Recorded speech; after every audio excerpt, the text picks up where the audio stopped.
Well, dude, Jimmy, I am for the first time ever standing for a podcast. Really? Yeah. That is so exciting. I'm so excited to be standing as well. I was so scared to sit in a chair and like just lose all my, oh man, my phone. See, man, off to a horrible start. Look at that. Horrible. You're falling apart. Bringing this big time actor on the podcast. You're getting blown up by Hollywood. We're gonna go right back. But yeah, this is a first time ever. It's because sitting is the new smoking, so it ruins you, you know. What inspired the standing? I had to be on your level. I just feel like you're a lot taller than I am. You know, when I'm face to face, I feel smaller. So I need to be up here. Like, did you know I was gonna stand? How'd you know I was gonna stand? I didn't know, actually. It was hilarious that you're standing. It's a completely by accident, and it's odd that I'm standing too, because I've never stood for an episode. But honestly, I was doing all these morning sessions, and like my back just starts to feel like shit if I sit for too long. I'm not used to this. Like, you know, I met you at Equinox. I'd stand for 14 hours a day. Yeah. And I never realized all the problems that you get from sitting in a chair. It's horrible. Yeah, it's awful. I can't. I mean, I don't really have many back problems, but like, I'm too antsy. I had like 3 scoops of pre-workout already, and I'm just so jacked. What's your go-to? Pre-workout? Yeah. I mix. I never find one that I'm not in love with one. I think what I have now, it's the Hyde one, Mr. Hyde, whoever, or Dr. Jekyll, Mr. Hyde, whoever they are. Maybe that's like it's your calling, like you're trying to bring out that wild side, you know. But LA is where you got your start in acting, right? Well, actually, even before that, you were like a golf prodigy. Yeah. I grew up playing golf. How much of an overstatement is that? Were you actually like a golf prodigy? Prodigy? That feels like a little bit of a stretch. I mean, yeah. I was good. The best I ever got to, I was 14 years old, and I got to 11th in the world. What? Like, yeah. There was like a golf week world rankings. Yeah. And there's a certain amount of events across the world that are weighed in to evaluate this ranking, however they do it. And they would publish it in this Golf Week magazine every month, and it was online too. That was probably when the internet was just getting going and stuff. But yeah, that was as good as I really got. And yeah, that's all I did growing up, from age 9 to through middle school, through high school. I was traveling all over the world playing golf. When you were ranked, you said 11th, right, in the world, for like the age, for your age group, or for like under 8? For the age group. It was for 14 year olds. Yeah. So when that happens, what were your thoughts about golf? I mean, did you kind of see yourself like that was your trajectory? You're like, oh, I'm going to be a pro. I want to be Tiger Woods. I want to like. Yeah. There was nothing else that I cared. Like I didn't care about school. I didn't care about any girls. I mean, I wasn't getting girls anyway. So that was it. That was it. Yeah, it was complete tunnel vision. So how did your life go from being on such a straight and narrow path towards an amazing career? I mean, being a golfer is pretty insane if you can do it professionally and do it well. Lucrative, there's a lot of opportunity, wear and tear on the body for sure, as you know, but still, I mean, it's an awesome career path if you're good enough. How do you end up going from there to like emphasis on good enough? It's brutal because I didn't get into the colleges that I expected. Grades suffered pretty bad, so I went to junior college down in San Diego. Pretty good junior college program down there. It was Cuyamaca College, and I won like a handful of events, and then it was getting to that point where it was like you're figuring out if this is like where you're going, if you're like good enough to do it. And I was like this good enough, but like it was starting to like there's guys that are like much better than me. And purely on talent or work ethic too? I think golf is mentally the hardest sport there is. So I think the mental part of it.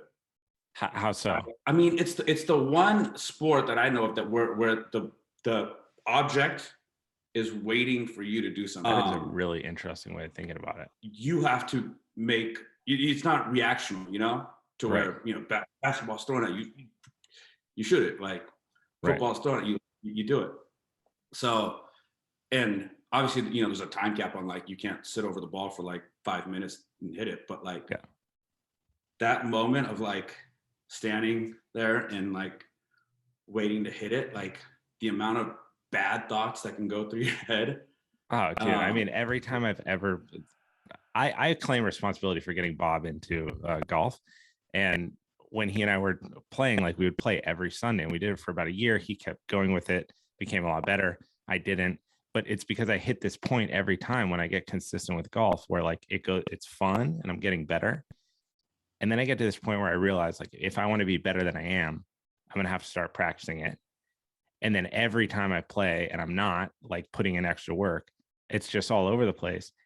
And then I can't step up to the ball without thinking of how bad I'm going to mess the shot up every single time.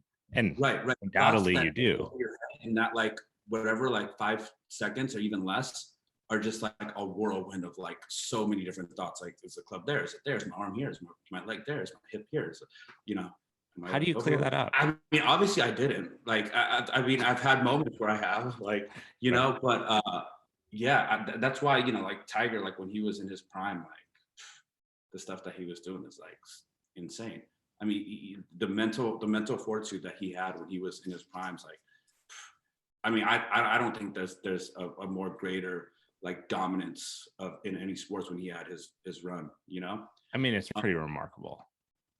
Yeah, insane. And I mean, obviously like super athletic and talented. But like the mental fortitude, like, yeah, insane. I mean, to stay focused like that under that amount of continually growing pressure, you know, it's one thing to, for example, win a championship. It's another thing to go back and do it a bunch more times against significantly better and improving field that's always trying to take you out. Because I mean, you see in a lot of sports, like the guy that's pursuing the championship, like the runner up, there's a different hunger that they get to have because they haven't done it yet. Once you're on top, it's hard to fucking stay there. Right. The villagers always want to kill the king. Yes, exactly. So you gave up being a king when you were 14 or when you were 18? No. So yeah, no, I kept playing and I had the junior college run, which was decent.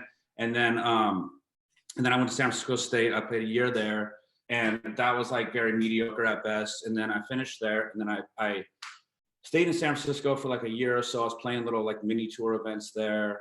And then it just got to the point where it was too cold in San Francisco to play golf every day. There's whatever, 40, 50 days that it's just freezing, raining. Like, so I came back down to Southern California, started playing down in San Diego again, playing mini tour stuff, Pepsi Tour, Golden State Tour, had like minor success. And then it kind of just was like in this middle ground where it was like, I was decent, but it wasn't like, you got to be winning every single week in those mini tour events to have any sort of, you know, launch from there. And it just kind of got to that like monotonous thing of like, yes, I mean, I never like totally gave it up, but and then I started teaching. I started teaching golf. I worked at La Costa, which is actually near you. Yeah, no, I've played that course. Yeah. So I started teaching there, and then I made my way up to LA. And that's how I got up to LA. Is I got a job at Riviera Country Club, working as assistant golf pro. And then even still, then I was teaching and still trying to play like mini tour events here and there. But it was still like there was still always the lingering thing of like the talent and what I had just wasn't getting up to that level to where. And then also just like the monetary part of it, like you have to have like a crazy amount of money to be able to travel to events, to pay for entry fees. I mean, you got to have a pretty decent bankroll to it's insane how like to become a good golfer, how much you have to front. And then once you are a good golfer, how disproportionate the earning is. I mean, those guys make. I mean, there's guys that, you know, the top guys are making a ton of money, right? But like, you know, there's guys that are playing like on the Corn Ferry Tour, and like if they miss a cut, and those guys are amazing, like they're right below the PGA Tour, and like if they miss a cut, they're not making $1. That's insane. Yeah, like so you go travel to like play in this tournament in Florida, and you know you pay whatever $1,000 to get there, room and board, whatever. Like you know you're $5,000 in the hole. You got to pay your caddy, whatever, like $1,000. Like you're whatever $7,000 in the hole now, and then you did that whole week and you made no money. But that it's crazy hearing you talk about the end of kind of like the golf idea, golf dreams, because acting is equally as difficult, if not Sure. more, right? Like it's Yeah. as Yeah. selective as being a I pro set myself golfer. up. I don't know how I set myself up for like the most small, opportunity of like advancement, like these two things is like insane. But yeah, so like yeah, acting kind of came about somewhere in that time of where I kind of felt golf going to this other place, and I was just like working at Riviera, teaching, working like 60 hours a week, and it was just like stuck at this golf course, not really playing golf like I was Right. hoping for my whole life. And yeah, I randomly drove past this acting school. I would drive past it every day from the place I lived in West Hollywood on my way to Riviera. And I would see for 2 years I would see this place, Margie Haber Acting Studio, and for whatever reason, like there was like this weird like energy that was like, I gotta like see what's going on there. Were you a And fan of film, like historically, old film, no, or so this was I like I became so you like a got bit nut. by LA. You were in this. It happens to Yeah, many people, right? You're yeah, there. yeah. It's so around you all the time. Everyone's kind of doing it, and then you go, I could probably fucking do that. Yeah, and yeah, it was a weird thing. It was like I went in there, and it was more like just to test it out, like see what was going on. And I went in there, and I've never been more scared in my life. Yeah. And I like it was a weird like crazy feeling of like confronting a lot of crazy uh fears that I had built up from like my childhood. Yeah. I grew up as the only child. Like I have a great relationship with my dad, but like we don't talk. Like my dad says hi and bye. Right. And not that like I don't love him or he doesn't love me, but it's just like that's how it's always been. And so only child, didn't really have much family in San Diego growing up. All I did was golf.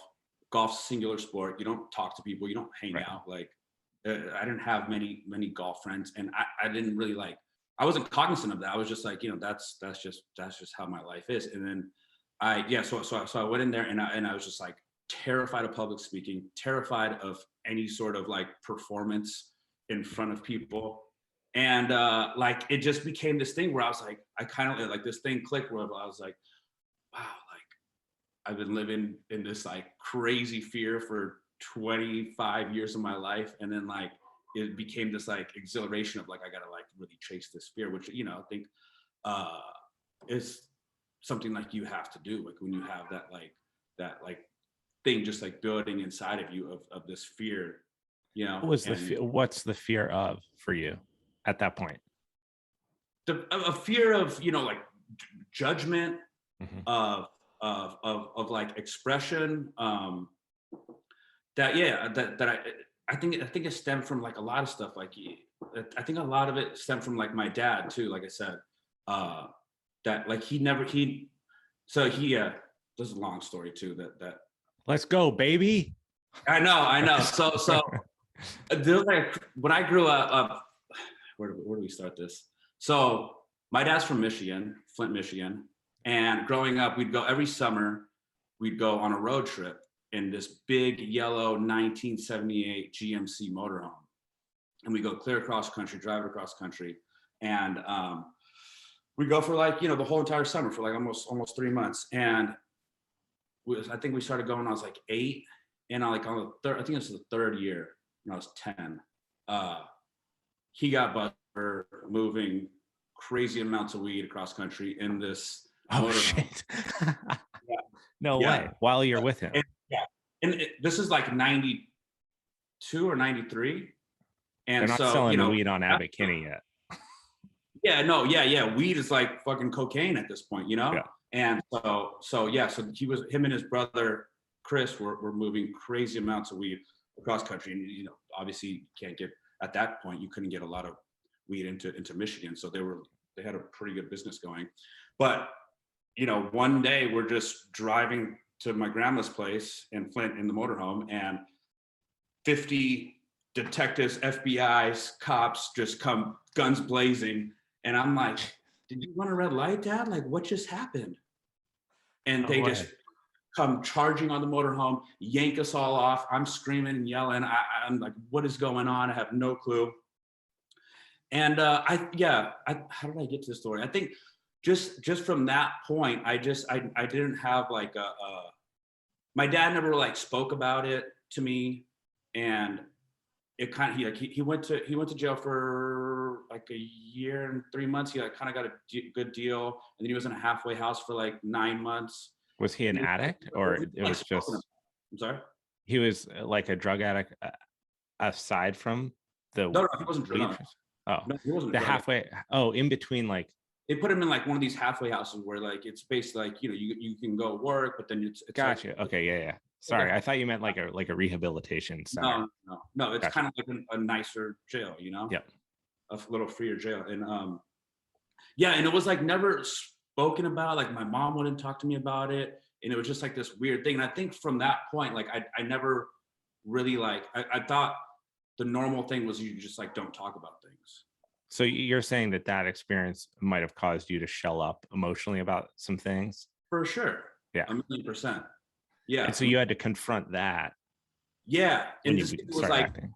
subconsciously, like I think just building in me for so long that I, not even knowing, and I would suffer in social experiences, in relationships and stuff like that. And so anyway, long-winded story. I think a lot of it like stemmed from that experience um, of how I had this like this innate like.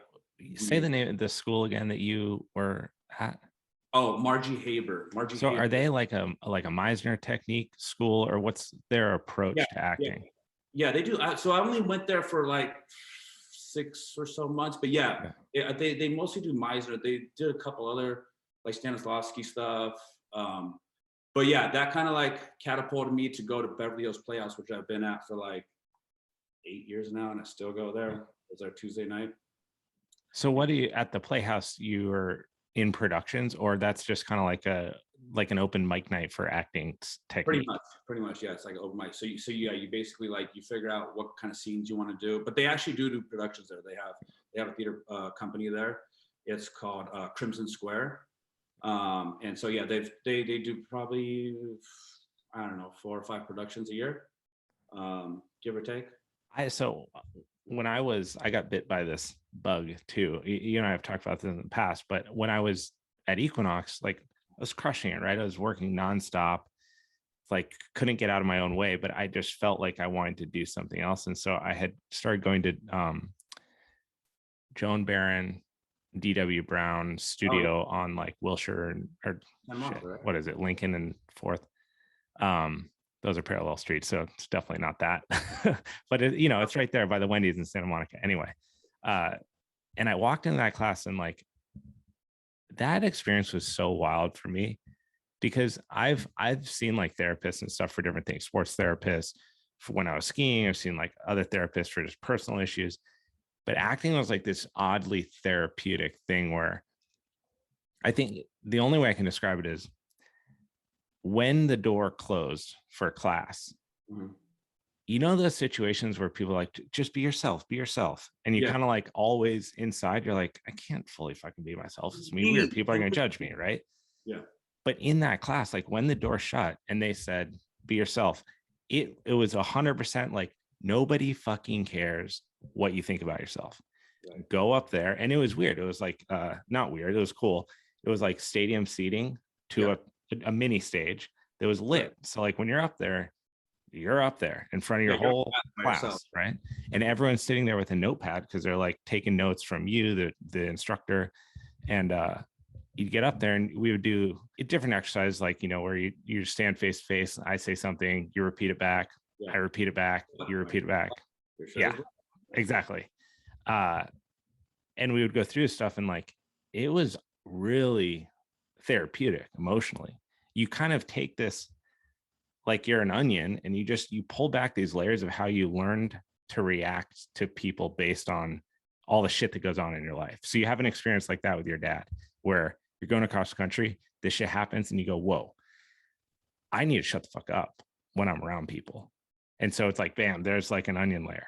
Yeah. And then you go and like you pour your heart out to some girl when you're a kid and you get burned and you're like, whoa, I'm not doing that again. So you like throw on an onion layer and you become this like who you think you need to be to get through life.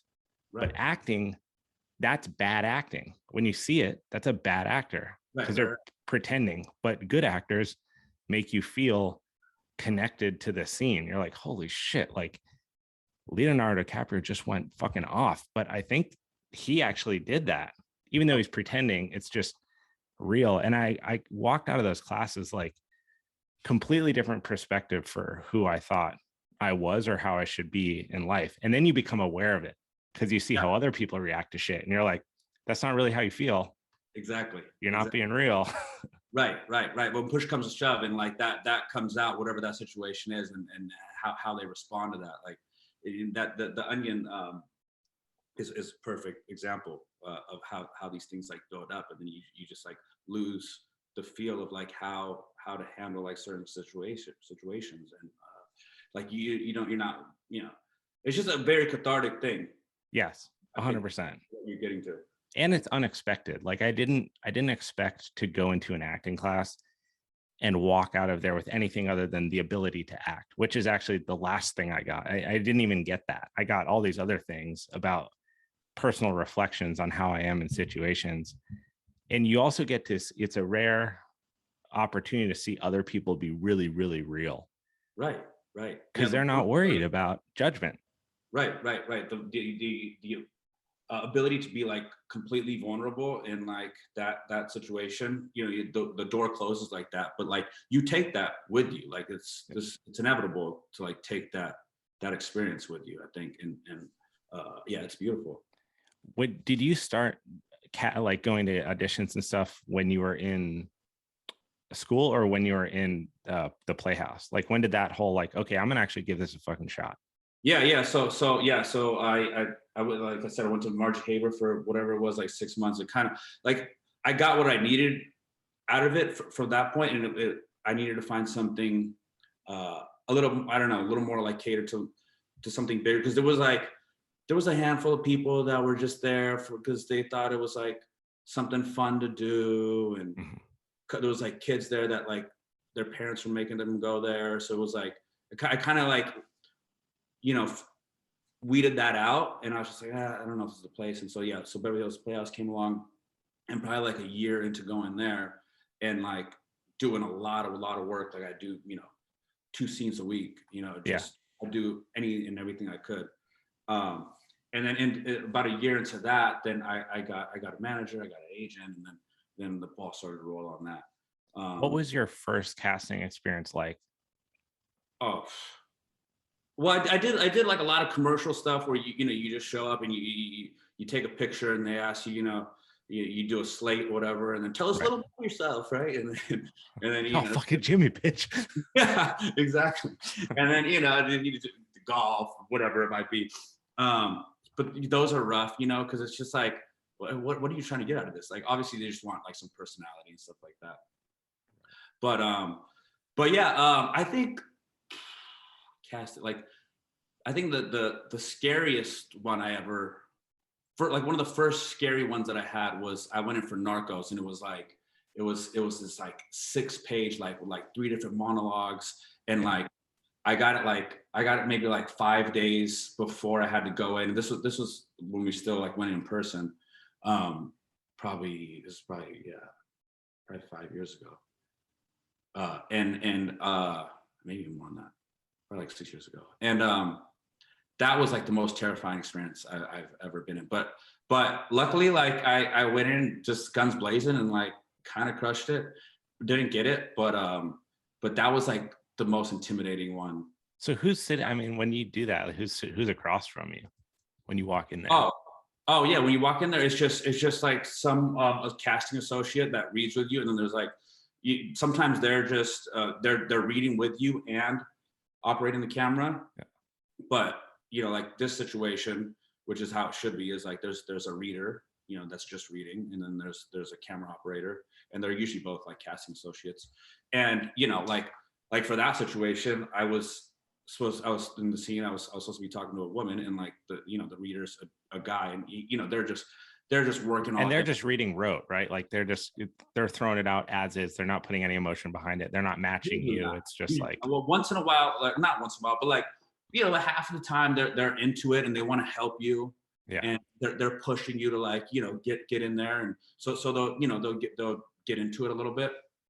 But there's also times where they're just like, but yeah, so he's reading for a woman and he's kind of just like trying to say these woman lines, and he's just like, just saying them. So right. and it's tough, and you're in this small room, and you're expected to like send it, Yeah.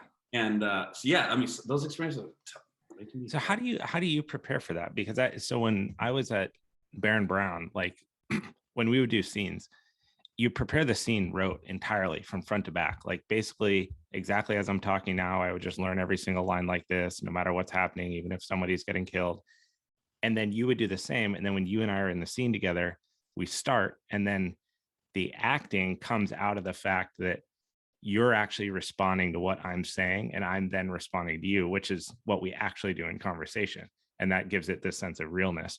So when you go into that, do you walk in there kind of like, okay, I'm playing this character. I kind of think that this guy's like a rough and tumble dude, and he would handle it like this. And then you go in there and you say the lines like that, or do you go in there kind of blank and let it escalate? Oh yeah, I mean, yeah, like what you're saying at the first part of that. I mean, listening is the biggest key. Yeah. So I'm just trying to listen and take that in and respond.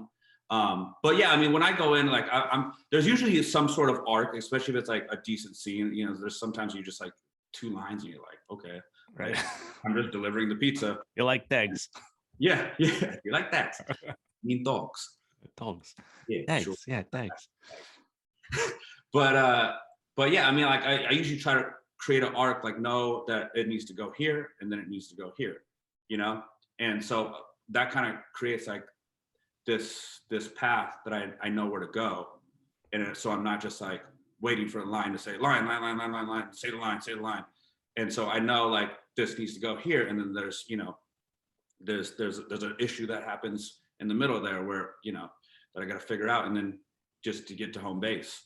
So I usually try to figure out where that path is, because yeah, waiting on just like a cue to like, oh, when she says sorry, then I have to like jump on it, like right, be apologetic. So are you bringing any personal life things into like the backside of your characters that you're for sure playing? Yeah, I mean, I always try, like I always try to bring my experience and bring myself like 100%, because that's the only way like I can kind of like internalize it and make it like my own. I mean, there's once in a while where like this like character that's like way far off, that's like not really me, but even still, like I'm gonna like try to make it like I've been there before, and I have this internal thing that like that I have to get to that place. So I had I don't try to do this thing where like that's not me anymore. Like right, I'm going into this other like method stuff, like where you just like get lost. Not that doesn't work for people, like, and I'm sure there'll be like a situation where it might work, but like I'm always trying to be like a real person, and make it authentic for me. And We were doing these scenes where like it was like a come to the door scene. Like I'll be doing something like it's really weird. I think there's 2 things everyone should do. 1, everyone should take an acting class for like 6 months. It fucking totally change your life. 2, martial arts. That'll teach you to respect people and if you don't like at least do improv. We didn't even talk about that. Yeah. I was going to Second City in Hollywood, and that was like, dude, that was an epic experience. That puts you out of your comfort zone too. Yeah. We had to sing one day. I do not fucking sing. I do not sing. I barely sing in the shower. I'm not comfortable. That is where I draw the line of comfort for me personally, is like, I don't like singing. I don't feel confident doing it.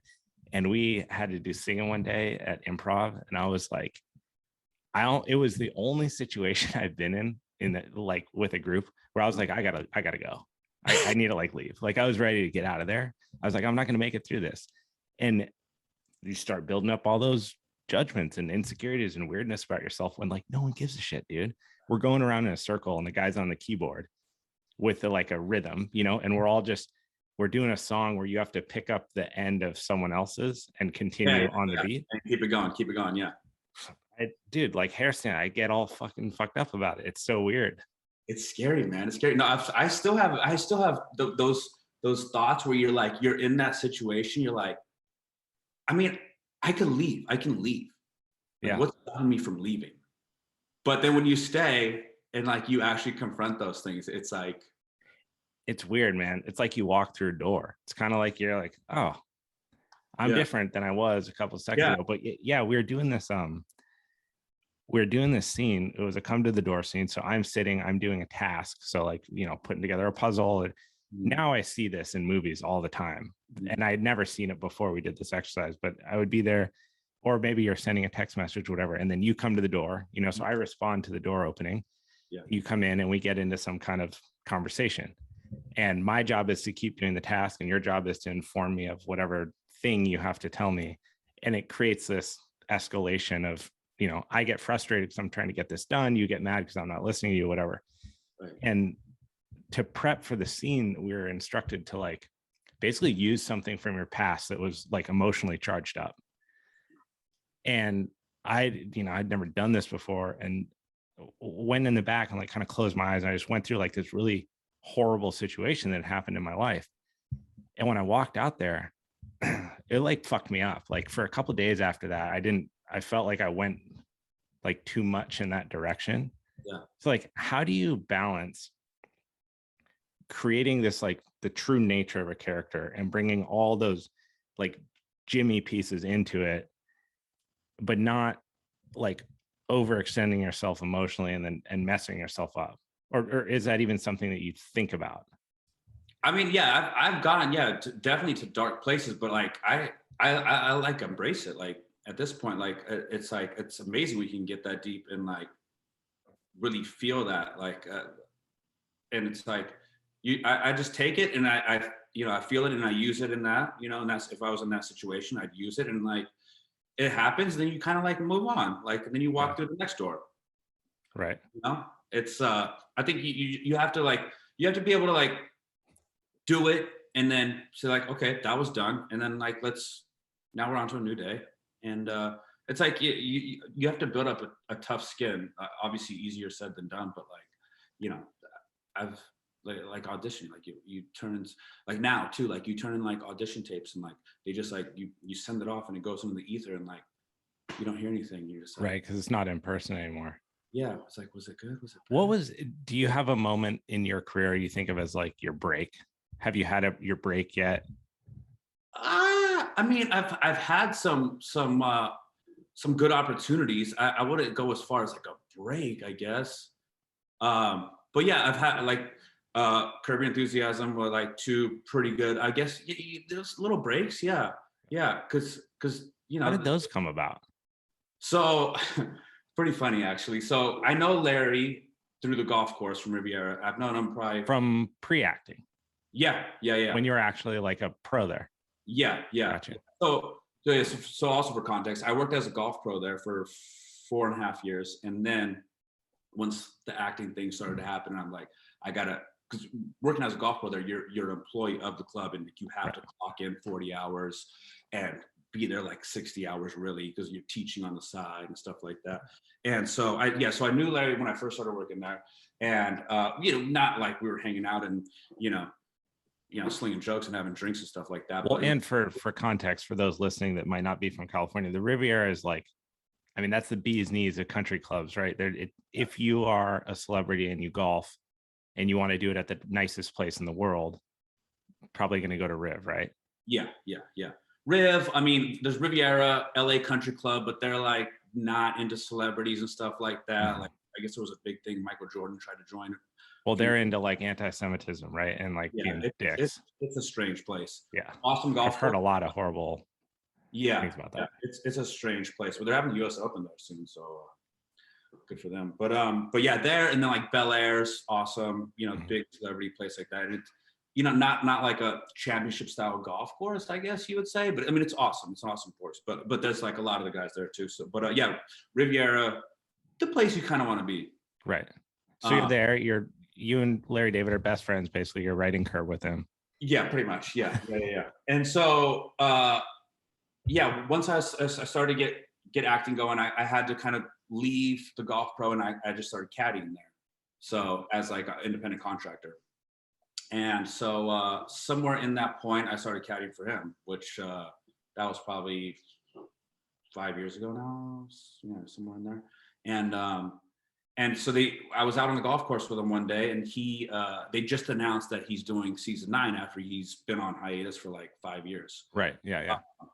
And so we're finishing a round of golf, and we're on the 18th hole, and he hits it left into the bushes, and he's like, I'm done. Like, I've had enough of this. Like, I'm playing shitty. Like, what does it matter? And so we have like the rest of the hole to just like walk and like finish. Oh, right. Cause it's no carts, right?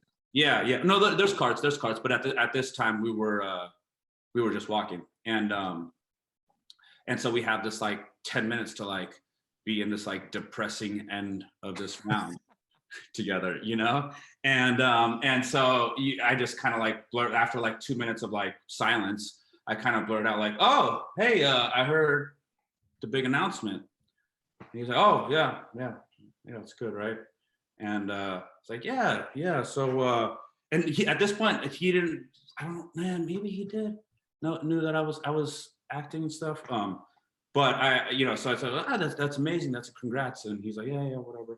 And then I was like, yeah, if you happen to need a young brown boy in the new season, you know where to find me. He's like, oh, okay, yeah. That could be good. And then he's like, is that what you usually get casted for? Brown people? Like, yeah, like Middle Eastern, Indian, Mexican, right, Latin, anything around there. And he's like, oh, okay, good. Well, do you have all the accents if you're going out for all that type of stuff? And I'm like, yeah, of course. And he's like, oh, that's good. It's like, well, do one. And now I'm like, I didn't think he was going to, call my bluff. I thought he's just like making conversation and asking me. And so he says, do it. And I'm like, now I'm starting to like sweat a little bit. I'm like, okay, what did he go with?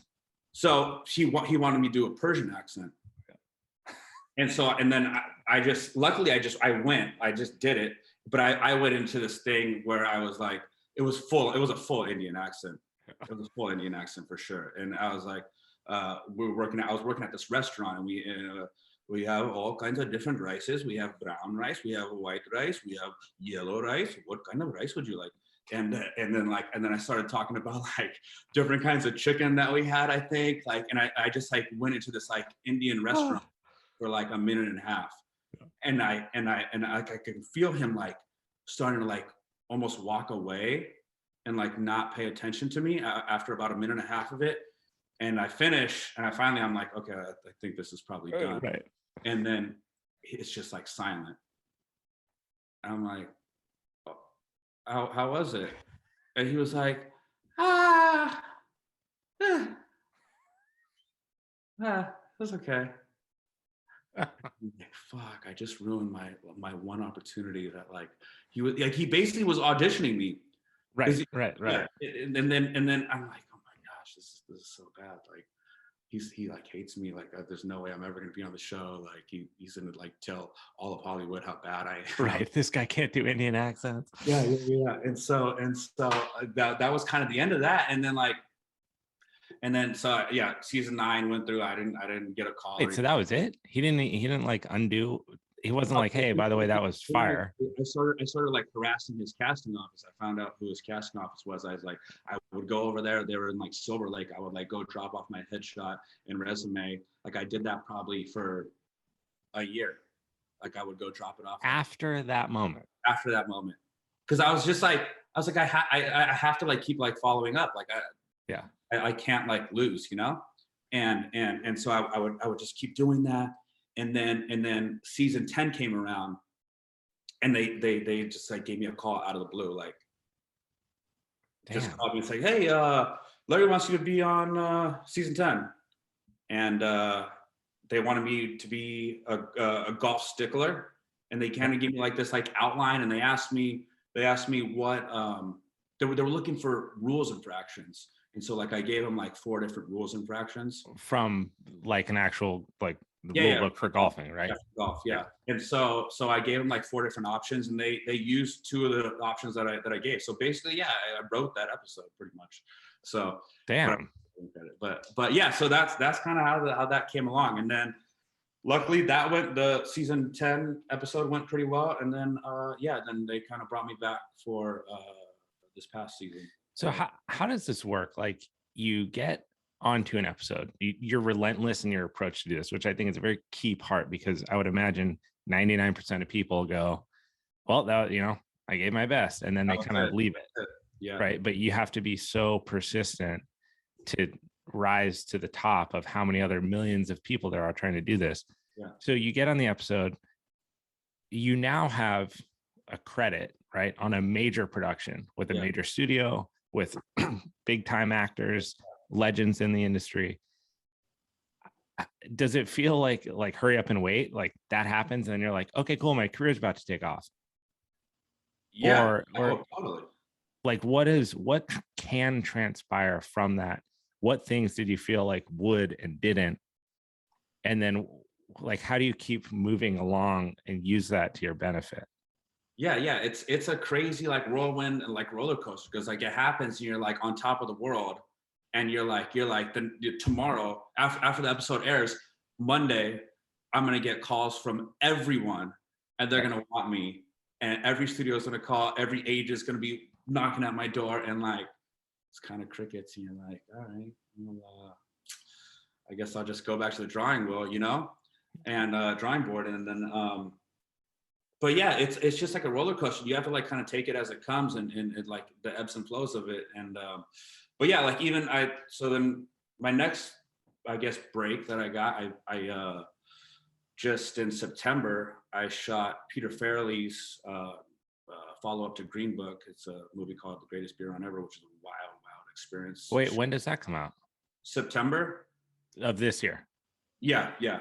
So you shot it last year. It comes out this year. Yeah, September. Okay. September. So yeah, like that thing happened too, which is like it's going to be nominated for every award in the world, and because he won for Green Book, and it's a great story. Green Book was unreal, right? I mean, that year I feel like for movies was because didn't 3 Billboards of Ebbing, Missouri come out that year too? Yeah, that was just like a great year for movies. But that story was so good. It's beautiful. And so wait, so you're in that as like a full character, or is it an appearance? As a U.S. soldier, yeah, it's a smaller part, but yeah, it was a wild experience. Just getting that part, I had like auditioned for 6 different parts, and then once they finally found the part that they wanted to give me, I had to like retape it like 10 different times for like producers and in the studio, and then like even Peter Farrelley like called me like Sunday at like 11 p.m. at night and had me redo it. And it was like, and then they finally gave me the part. And then I needed a passport. I had a passport, but it was expiring in 4 months, and they need 6 months valid passport when you travel over there. And it was in the middle of COVID. Like you can't just get a passport that easy. Right. So like I was like on the verge of getting fired, and then luckily like it all went through. That's got to be so stressful. Oh my gosh, it was but yeah, the way I got the passport was my agent called Congressman Ted Lieu and got me an appointment at the federal building within like 24 hours. Like he just went out on a limb and like called him. Damn, shout out Ari Gold. That's huge. Yeah, and he's definitely not an Ari Gold, but he had an Ari Gold moment right there. So yeah, and then going over to Thailand was a wild experience. I had to, right upon arrival, 2-week quarantine in the hotel, didn't leave the hotel 2 times to go down to get tested in the lobby. And then, went out to the middle of the jungle in Ratchaburi, which, everyone. Not Bangkok. It's not Bangkok at all. Hey, that's not a taco. There's no ocean. It's everyone's living in. It's a pretty sad place actually, and like. Yeah, people are living in like tin houses and stuff like that. But yeah, shot in the middle of the jungle at night, raining, mosquitoes, scorpions. I had to drive a 1960s stick shift Jeep, which I never drove. You'd never drove a stick? No. I had to. I went down. I went down 2 weeks before I was leaving and drove with my dad. My dad has 2 stick shift cars, and like just learned. Damn. I was shitting So bricks. when you're on set like that, I mean, it's you're like on call the whole time you're there, right? Yeah. Because you don't know when are they going to shoot, when are they going to reshoot, when are they going to move you guys, what, so like you're always getting ready. They would give us call sheets like the day before, so like you, for the most part, you know, but you don't like when you go, like there was a couple of nights we started at 4 p.m. and we went to like 9 a.m. That is insane. Yeah, and it's like deep in the jungle, and it's like I said, there's mosquitoes, like there were scorpions, monkeys flying around, like it was insane. It was insane. It was the most terrifying experience I've ever acting experience that I've been. So when you're doing that, I mean, when you shoot, it's like what, 4 or 5 minutes, right? Not even for like the takes that we would do. Yeah. Yeah, I mean, no, like the takes would be, you know, like 2.5 minutes for the most part. Do you feel pressure in those situations to like milk the networking opportunities? How do you balance that line? Because no, like that situation, there's none of that. really everyone's trying to survive. Yeah, because you're saying it's that uncomfortable of an environment that like literally everyone's like, yeah, because then it's also there was probably 40 American crew there, and there was probably like 50 Thai crew there, and you know a lot of them don't speak English, right? You know, there's probably like 150 extras because it takes place during the Vietnam War, and oh yeah, so you need hundreds of people just like creating the scene. Yeah, it was crazy. So but isn't, I mean, I would think about this like trying to get this career to launch, right? And like you're obviously all the right things are happening, you're getting into the right shows, you can kind of see your trajectory, I feel like now, right? You're getting these parts and they're seemingly getting bigger and more committed.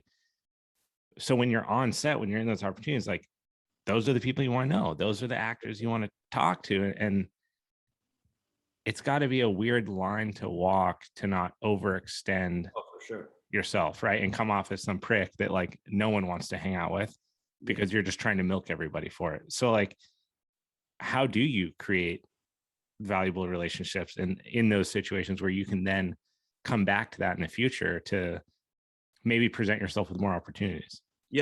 I mean, it's always, like you said, it's a tough line to straddle.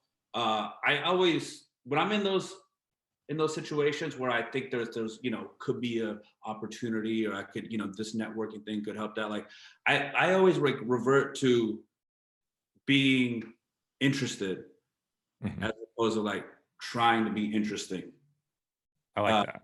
Yeah, I don't know, that's something that's like stuck with me a lot. And you know, like for instance, you meet this like cool director, and you know, and you wanted to like show him all your stuff and right. Say, you know, I could be great in your next film or whatever it might be, like that. Like that's gonna come off like needy and like totally desperate and weird. But like if I come in and I say, you know, I'm interested about what you've done and what you're doing next and whatever, like what your interests are and how your family is, like I feel like you create this like better bond of a real relationship, right, for lack of a better term. And so I think, that's how I kind of try to handle those situations. And, you know, and if it comes about to like opportunities that might come about, then I'll kind of like, you know, go down that lane. But I kind of always try to lead with that kind of mindset.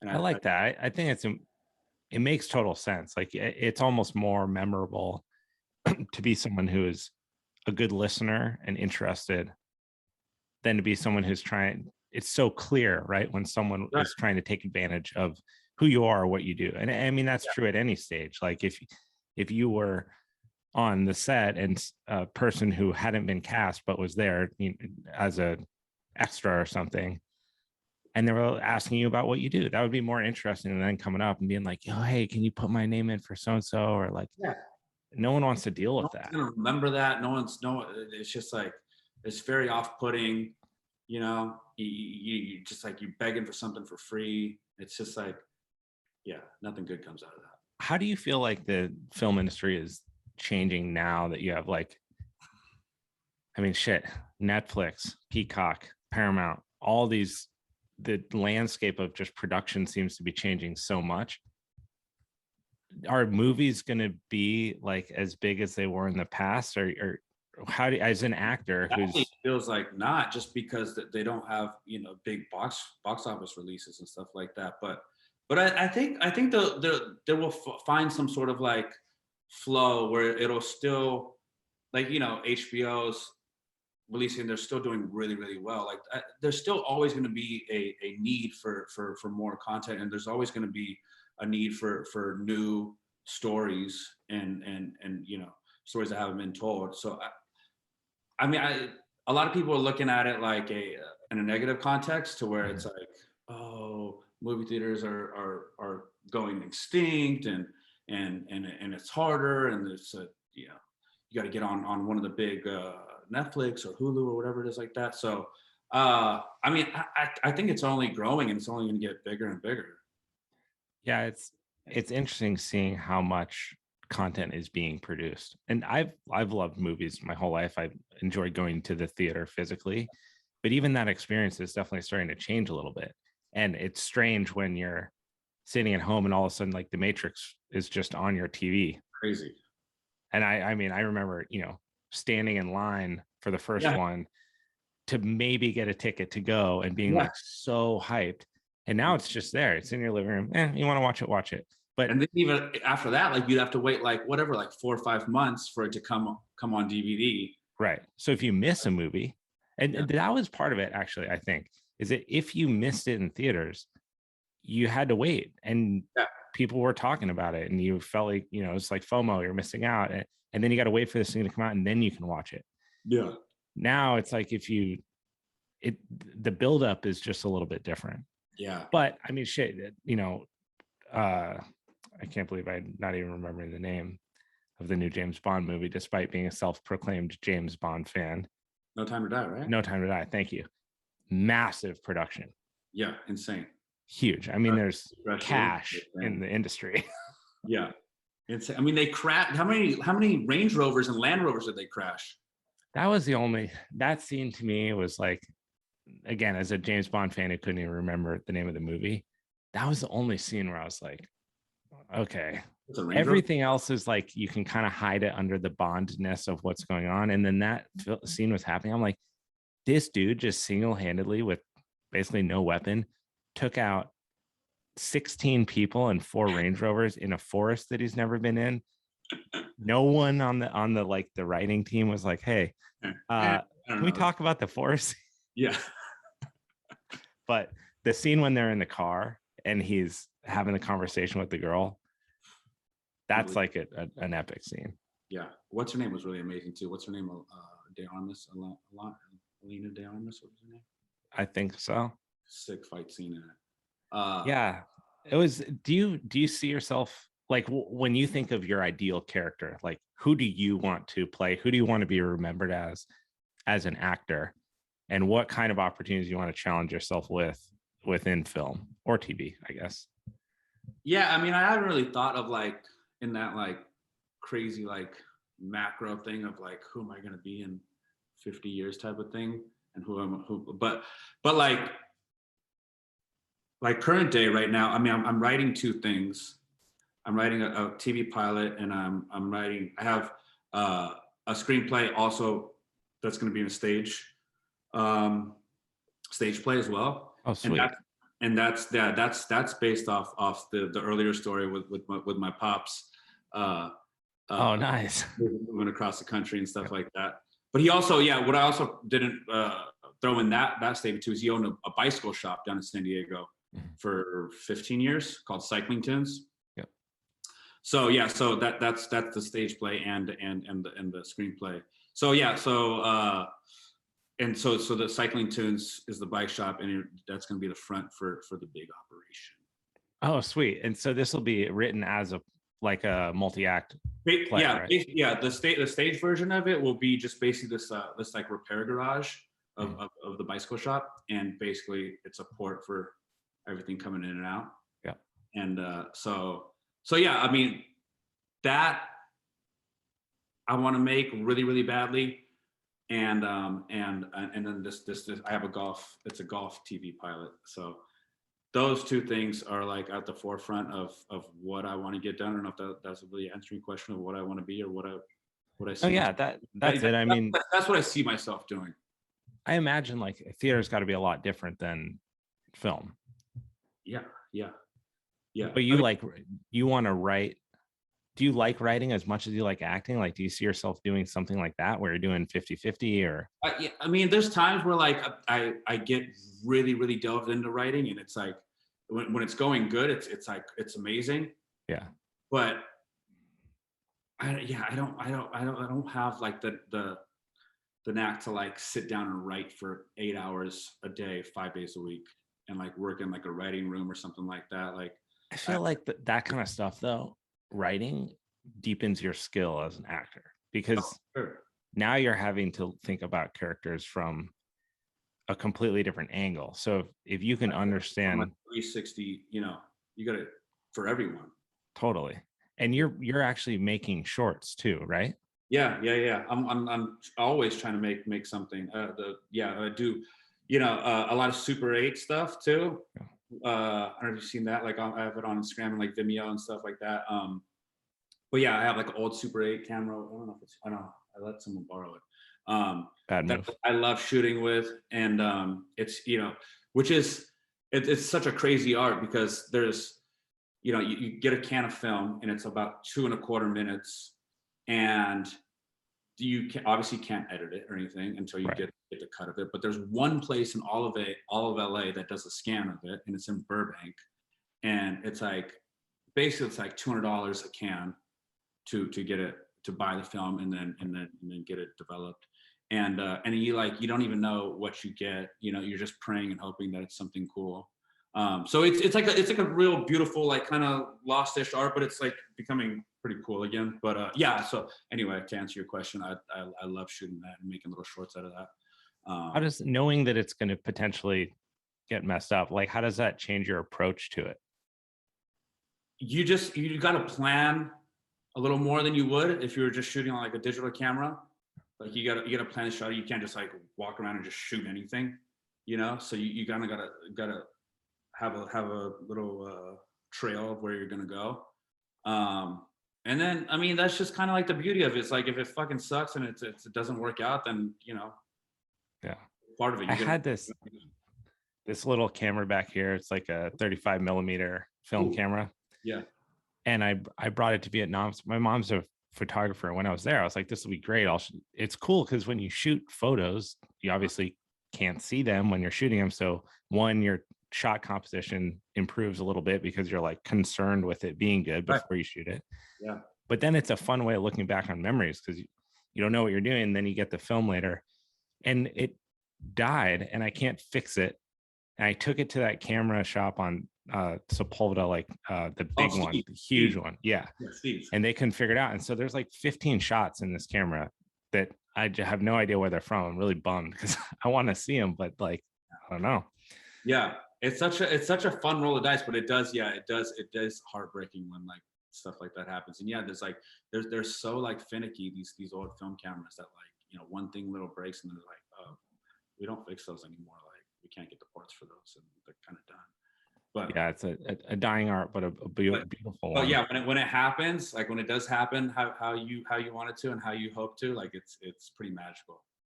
Yeah, you had talked about in like the lead up to doing this, how much fear plays into not only like your life but your acting. Mm-hmm. How does that drive you? I always like to ask people about this because I think fear is something that we tend to stay away from.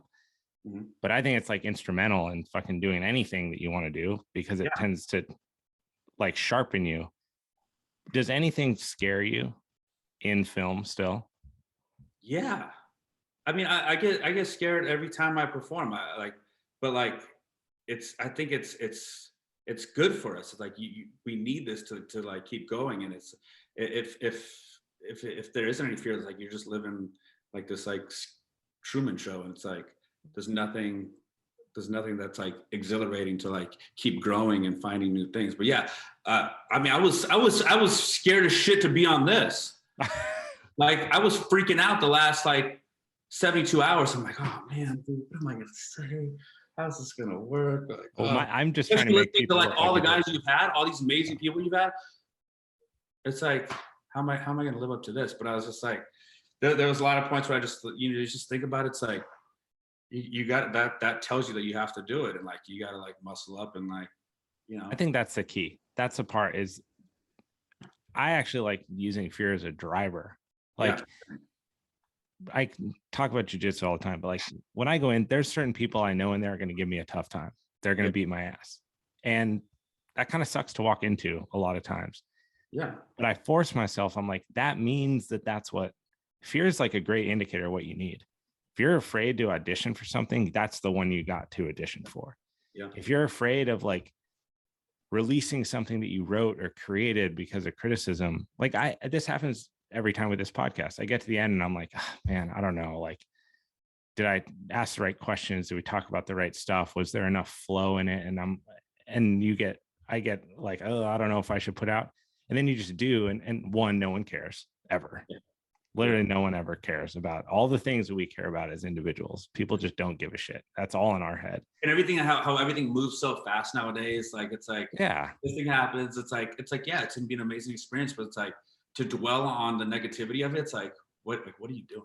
Like, you're just beating yourself down. But when you think about this situation, riding your bicycle through an intersection, rush hour traffic, walking up to the bar, power clean 225. I don't know if you've ever done that or not. No, almost set it up. What scares you more? The bike through the intersection or trying to clean 225? Yeah. Wait, what kind of intersection is this? Oh, it's busy, dude. Very busy, dangerous. People are speeding. I'm taking the bike right now. Yeah. But fitness is a huge part of your life. Oh, huge. Yeah, huge. Which is funny too. You know, you mentioned the Equinox thing, how we met at Equinox. I don't know if we like actually like really met at Equinox. I know I saw you a lot, and I was like, I was always like very intimidated by you. I got hilarious. I would remember like I'd watch you and you were always doing like cool kettlebell shit, and I'm like, wow. Maybe we did. Maybe it wasn't like a formal handshake. I don't know. Sometimes I feel like once you know someone, you think back to other times you saw them, and then in my head, I'm like, oh well, we met. Yeah. Wait, you had an interesting story you want to say when we were at the like birthday thing about the tattoo. Because I was asking you why you're getting your tattoos. Yeah, I remember because you had the Clint Eastwood tattoo, and I'm like, this guy, man, I can't fuck with this guy. Like, he's so much cooler than me. He's doing like these sick kettlebell swings, and he has like the sickest Clint Eastwood tattoo I've ever seen in my life. Like, he's so much cooler than me. I can't even make eye contact with him. But yeah, I don't think like I remember I would give you like some like what's ups, but like I didn't give any no what's ups in return. I feel like you gave me a couple what's ups, but like I think I gave you more what's ups. I feel like I returned the what's ups. Yeah, maybe. But that's hilarious because one, it's funny to hear that because I never thought of myself that way in that setting at all. So that's very funny. When I joined, when we moved down here and I joined the Jiu-Jitsu Academy down here, there's they do like Muay Thai striking too. And I went there and like the very first day that my partner for sparring, I like looked at him and he looked at my leg and he goes like this. And he had a Clint Eastwood, the exact tattoo on his forearm. And I was like, wow, what are the odds of that? Like you never see someone again. That was done by Jason Stores in on Lincoln, right? Yeah. Yeah, that he's a man, dude. He's really talented. Yeah. He used to go to Equinox, right? Yeah, but he was like, he'd grab his stuff and go. He's like not about messing with all the bullshit there. I didn't get many nods back. He's not going to give a lot of what's ups, I don't think. Yeah. But he's a homie. Jason's an incredibly talented tattoo artist. Yeah, all the work that I see he does is like really. So wait, why are you getting your tattoos removed? Oh, I'm no. Oh, is that the question you got? Well, I've gotten 3 sessions done on these 2. Really, I'm not getting rid of these. They're super light and stuff like that. But I definitely don't want to have any more tattoos just because it's like kind of a pain in the ass. Is it for acting? Yeah, it's just like you got to do makeup and stuff like that. It's just like thought about that in my mind. But all the kids like these days, they're tattooing their eyebrows and their faces and stuff. Yeah, but yeah, I got really the reason I got these removed was because they were just like really thick, dark, shitty tattoos that I got from this Vietnamese gangster in San Diego, like when I was 18. Kind of cool though. Yeah, kind of cool. But yeah, that's why I haven't got them fully removed. They're still like lingering. I heard that hurts worse than getting tattooed. You haven't done it? No, but I've had, I mean, my whole left foot is tattooed. And that was like, I don't know. It was so painful. I just like fell asleep. Yeah, no, it's the worst because it's just like this zapper and it's like electrocuting you like over and over and over in every little spot. It's 10 times worse than a tattoo. It's awful. And then it's just like all burned and red and like nasty for like a week.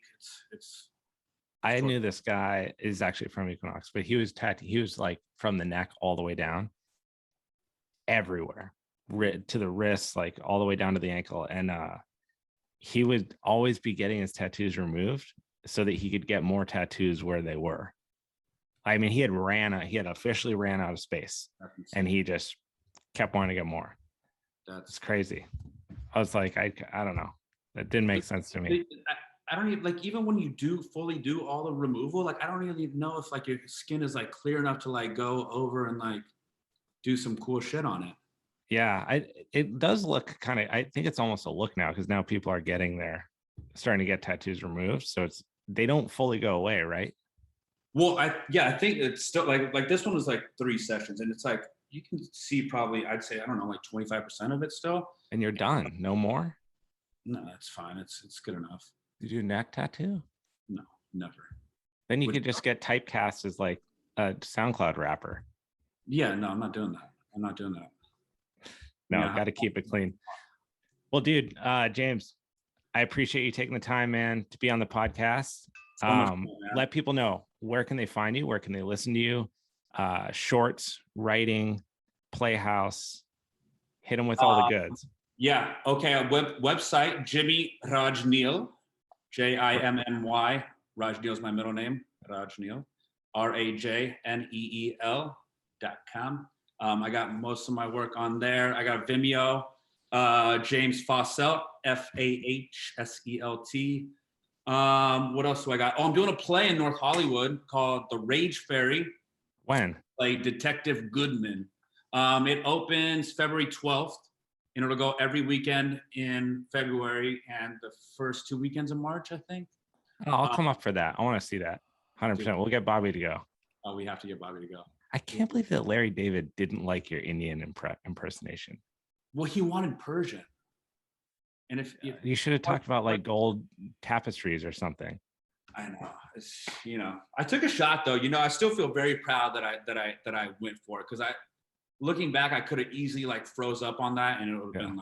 It's kind of ballsy that you said, "Oh, you want Persian? Like, you'll fuck you, Larry David. Check this out. I'm doing Indian." That's kind of gangster. Like maybe later off in your career, you'll look back on that, and that'll be kind of this moment where like, instead of a missed opportunity, it'll be a made. Yeah. You like, put your stake in the ground. I molded it into something that he didn't even know he wanted. Yeah. Look now. Yeah. Well, dude, thank you so much, James. I appreciate you being on here. We will do this again 100%. Go see James. Play comes out February 12th. And I'll be there. So you want to do a super popular meet and greet? Your boy will be in the audience. And we'll have tacos. Hey, tacos. That's not a taco.